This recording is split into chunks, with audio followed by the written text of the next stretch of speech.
All right, this is Chris Shapiro, and you're listening to the Retro Pulse Music Show. Today's a very special day. It's National College Radio Day, and joining us is one of the brightest young stars in the music world today. You know her for her hit single 1,000 Ships. Please welcome the very talented Miss Rachel Platten. Rachel, how are you today? Good, Chris. Thank you. So I know you're really busy. You have a new album you're producing, and but I want to thank you for taking the time and talking with us today. Absolutely. So I want to start off talking about music, the whole realm of music, because what I've learned is it's an expression of life. It's work that is living, and the musician unlocks that within everyone, whether it's through their instrument or through their voice. And music is really a celebration of life. But unfortunately, the music industry sometimes sees music as nothing but a bottom line. They just want to get the hit singles, and they don't necessarily care about the message behind the music. So my question is how difficult is it for you to create your music, which is really passion-filled, within the music industry and protect the integrity of your music? That's an awesome question, actually.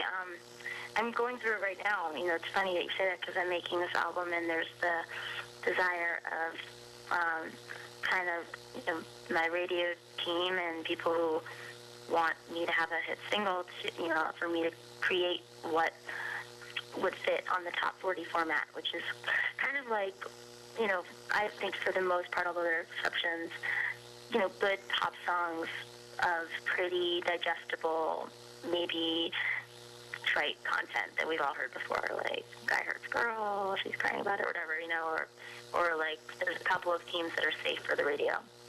And a couple of like ways you can produce that is safe for top 40. And then, so there's like that need, and then there's also the artistic need and the support of my manager and my publisher, who are both incredibly supportive of, me needing to be creative, who are also encouraging me to, go do your thing, like be authentic and tell your story, because that's the only way that you're really going to communicate. So it's a balance, it's trying to fulfill both of those needs and then also find a way to bridge them. And that's exactly where I am right now, seeing if I can find a way to bridge those two things, making a pop song that's going to fit on the radio and then also being authentic. That's what I need to say. What do you think a non-musician, someone who isn't really an artist, what do you think they don't realize or understand about music that the artist does understand? What they don't understand about music? Maybe like the intense internal struggle that I think any artist goes through to bring forth art, like just what it takes to wrestle with what is going on inside of you to bring that to light, because what the artist does, or what the songwriter or painter or poet or any medium, what you're doing is you're reaching into a part of you that might otherwise you want to dull or like quiet because it hurts or because it's just kind of inefficient in your life to dig into stuff that's emotional, and you're actively digging into that to evoke something. So it's like, it's a painful and hard process, and it's basically like you're going to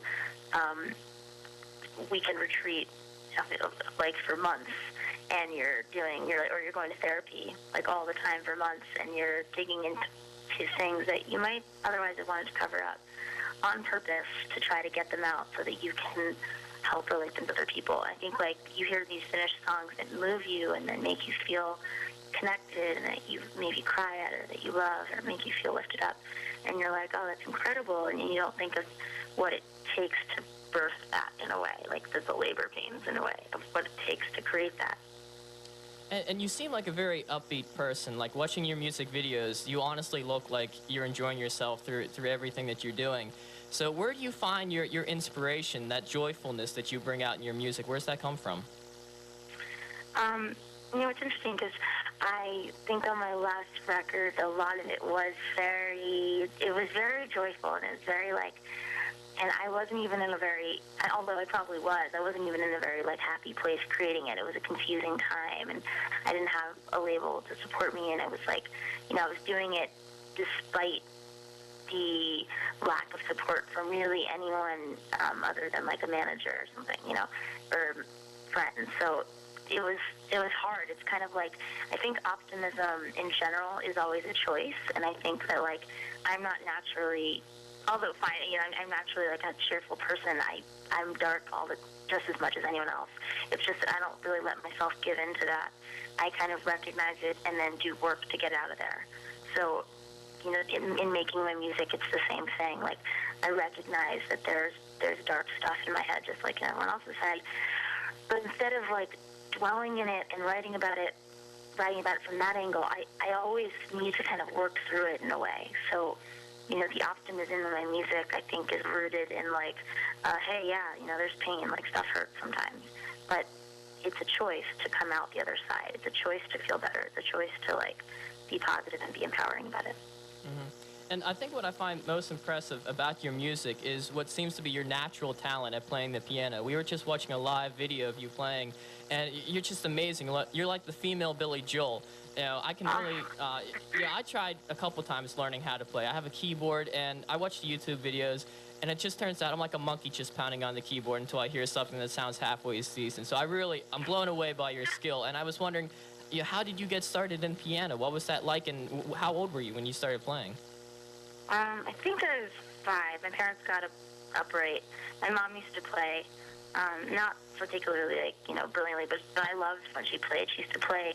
She only knew, like, a couple of songs, and I loved them. She played Fur Elise, and then she played Beethoven's Moonlight Sonata, which is a really beautiful piece. And I remember it flooding the house and loving it, and then I would come down and kind of sit under the piano when she played. And, I just sort of gravitated toward it and started banging on the piano until finally she got me lessons. And, so yeah, I think I started classically training at like 6. And I played all the way until the middle of high school, and then I just figured out, or I decided it wasn't cool anymore, and stopped and took it up again in college when I started to write songs, and I wanted to ground them and have, and be able to play them. So I've been playing all my life. Nice. Now, what about beatboxing? Where did that one come from? Well, I have 2 answers. It depends on who I'm talking to. I'll give you the honest truth. Is a mix of listening to some hip hop records in high school, which is like The Roots and Roselle, and then the Lauryn Hill record. I think like number 12 or number 11 on that record starts with a beatbox, and I was obsessed with that song, and I would drive to school learning, and I would just like learn how to do that beatbox on my way to school every day. And then I honed it by, in my high school a cappella group, I was like always doing the drums because I was better at it. And my parents were really bummed. They were like, man, why is our daughter doing those weird noises? So that's how I learned. Now, I want to get back to 1,000 Ships, and I love the imagery that you paint with that song. It's so vivid, the image that you have. I especially like the line, the horizon where the line meets blue, because, like, I can see the ocean, I can feel it, and it brings out so much emotion. How did you start that song off? What was that like writing that? That's funny. I was in Sweden, and it was a week or 5 days that I was there, and I went in with these writers, Frederick Tomander and Lassie Anderson, and we just got a bunch of ideas down. Like, the first day, we just were like, all right, let's just flesh out like 5 or 6 ideas, see which ones we like, and then go back and work them into songs if we like them. And that was something that I just started playing, like, subconsciously, the intro classical melody. It was a little bit similar to my song, Nothing Ever Happens, and I think, like, I wanted to experiment with what this, like, advanced hall on the floor beat would be underneath that, like what it would sound like to have, like, a club beat underneath the classical piano sounding thing. So we were just talking about that, and I started humming this melody, and it came really quickly. Like, the melody came, I think the first time I sang it, the first time I played it, that just came. And I didn't think it was that particularly great. Like, I was like, it's fine. I like the other ideas. I had more. Don't Care What Time It Is, 53 Steps, or other ones I wrote that day. And I was obsessed with, like, Don't Care What Time It Is. I was like, that beat is so cool. And the producer kept insisting, like, no, the special one is 1,000 Ships. That's special. Or we didn't have a name for it at the time, sorry. So that night, I think we sent the ideas over to my manager in America, and he sent back, like, finish these 3. And one of them was what was going to be 1,000 Ships. So I stayed up. I had one more night to record the vocals the next day. and I stayed up until like 4 in the morning in my Swedish hotel room, and I wrote the lyrics for those 3 songs that night. I can't believe that right now. Like, that sounds impossible. As I'm taking months to write this one song, it's killing me. But that night was amazing, and those lyrics came so quickly, and the whole, I don't know where it came from. It was so late in the middle of the night. I feel like it was kind of arrived as a fully formed idea, but I'm sure that I struggled through it. And then after it's been out for a while, like the single or the record, and you hear a song come on the radio, what's that like for you to listen back to it, knowing all the work that you put into it? You know, what's that like when you hear it the first time? That is unbelievable. It's unbelievable. It's like, I don't know how to, it really is. It's like, it really is unbelievably incredible. And there's a video of me hearing it on the radio for the first time on YouTube. My drummer caught it. And I think it's called, like, Rachel Platten hears her single for the first time. And I'm just such a dork. Like, I look like a 4-year-old. I'm giggling and, like, clapping my hands and, like, freaking out and singing along. Yeah, it's just amazing. It's amazing. Now, you're in between tours right now, but when you do go out on the road and you get to see America and interact with your fans on a personal level, what's that like as an artist, to be able to see the people who actually appreciate your music and get feedback from them right then and there? It's the coolest. It really is. I mean, the way you said it is exactly right. It's like getting that feedback after months of hibernation and hard work is amazing. And I feel like, I hope it doesn't sound like I'm aggrandizing myself, but like, I really feel like I was put on this planet to do just that, to lift people up and to bring them together and through music, and to bring joy and kind of just help people connect and feel something they might not have, and to be able to do it and then see how it affects people afterwards is like, it's an incredibly powerful, wonderful thing.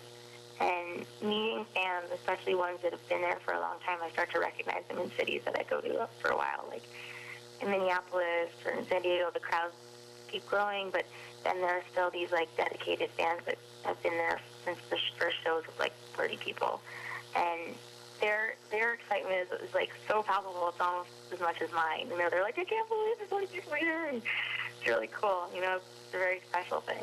Life on the road fascinates me, leaving home and just touring the country for months at a time. And I know we have technology and that makes things a lot easier, but what's the one thing you can't take on the road with you that you wish you could? Oh, my bed and my husband. My husband and my bed, if I could have my husband sleeping in my bed every night, and that would be the greatest. So it sucks. The sleeping is the worst. I have so much trouble getting used to hotel room beds and bus beds. And my sleep pattern's always messed up at the beginning of tour, and then I eventually start using Benadryl or Tylenol PM or pot, and then finally get to sleep. But it sucks at first. But the road is the coolest. Oh my God. It's beyond the sleeping thing. There's nowhere else in the world I want to be. It's so amazing. Now, what can you tell us about your new album? Because you're in the studio right now working on that, right? I am, yeah. It is, oh man, I'm so proud of it so far. I don't even know how to describe it. I haven't had any interviews about it yet. Oh, nice for the first one. Yeah, I haven't found any words yet for it. I don't know what my dialogue is going to be in it. I think, honestly, some of it is a little bit more pop. Some of it's a little bit darker. Some of it's, there's a really emotional ballad on there that I wrote with the lady who wrote Skyscraper by Demi Lovato. And I don't know, it's just powerful. I feel like it's a little bit more honest and a little bit more raw. And I'm trying to find the uplifting songs that I had on my other albums right now, because I have a lot of not dark songs, but stuff that deals with what I went through this year and just honest stuff. And I want to be able to give my fans just as much positivity and joy as I had on the last album. But it's hard because you can't fake what you are going through. So I'm working on that. When's that going to be released? Is it scheduled for this year? Yeah, no. Not until at least January of next year. I'm going to start a tour that I can't announce right now in January, and I'll be on the road pretty much all of next year, and a single will start. We'll do another video campaign next year. So the whole thing will start again probably in January. All right, very cool. And I want to close with a hypothetical question. You're in the studio and your producer comes to you and says you can work with any artist that you want to.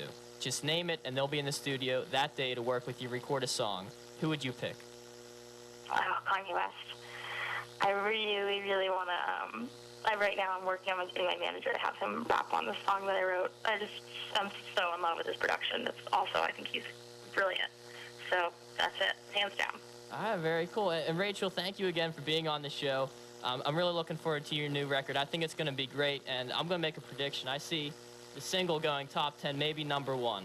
All right, and I do too. Thank you. So, and I think it's going to be a really successful album for you. I think it's going to be like the Eagles Hotel California for you, or something along those lines. It's definitely going to give you the national attention that you really deserve.